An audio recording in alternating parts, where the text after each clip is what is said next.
Okay, this is our project, a programmable logic controller, which is used in industry to control industrial systems.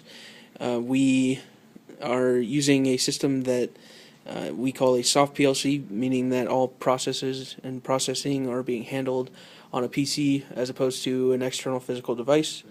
In industry, it's usually programmed using a PC over the Modbus communication protocol, and the processing is done on a physical device, whereas we have chosen to communicate also using Modbus, but all instructions and data are being processed on the PC side.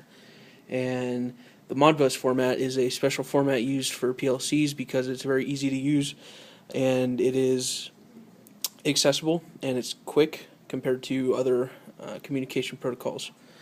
So Brendan is going to explain our ladder logic to demo our project.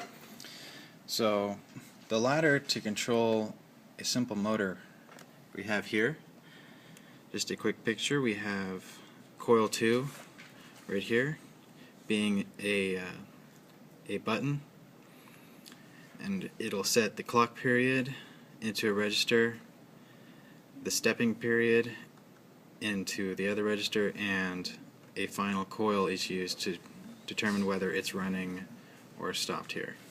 So these normally open registers, these normally open relays, when evaluated to true, will do these, and this normally closed relay will evaluate to false otherwise and turn off the motor.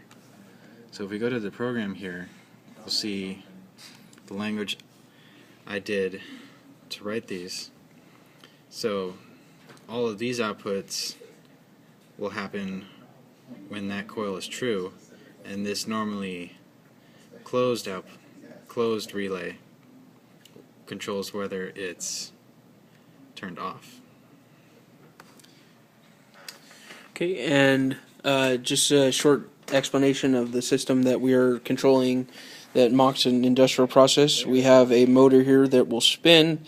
It will be enabled by a sensor, which is hooked up to pin 2 on the Arduino, that is currently connected to the 5-volt supply, meaning that it will be read as high. In other words, the motor will be enabled when the PLC program is running. When we switch it to ground, the sensor will be turned low and the motor will stop running. And so, as you can see, as my partner begins to run the program, we see the data being processed. We see here with the debugger for the Arduino that we are handling these requests and responses, and you see that the motor is spinning. And if we are to switch the sensor from high to low, the motor will turn off. And the motor turns off. Switch it back to high, and the motor will turn back on. And that is a short demonstration of our PLC.